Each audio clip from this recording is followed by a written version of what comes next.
To jama'a barkanmu da warhaka. Al'ummar yankunan Badegi da Kacha da ke jihar Neja na ci gaba da kira ga gwamnati da sauran masu ruwa da tsaki da su kawo musu ɗauki sakamakon lalacewar gadar da ke haɗa yankunan biyu. Rahotanni sun nuna cewa kusan makonni biyu kenan da gadar ta lalace inda ta rufta.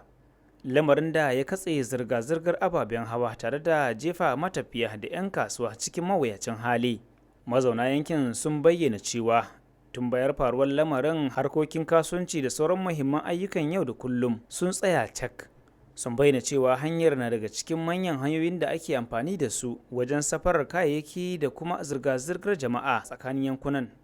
Wasu daga cikin al'ummar yankin sun nuna damuwa kan yadda har yanzu ba dauki wani kwakwaran mataki kan gyara gadar ba, duk da irin matsalolin da mazauna yankin ke fuskanta a kullum.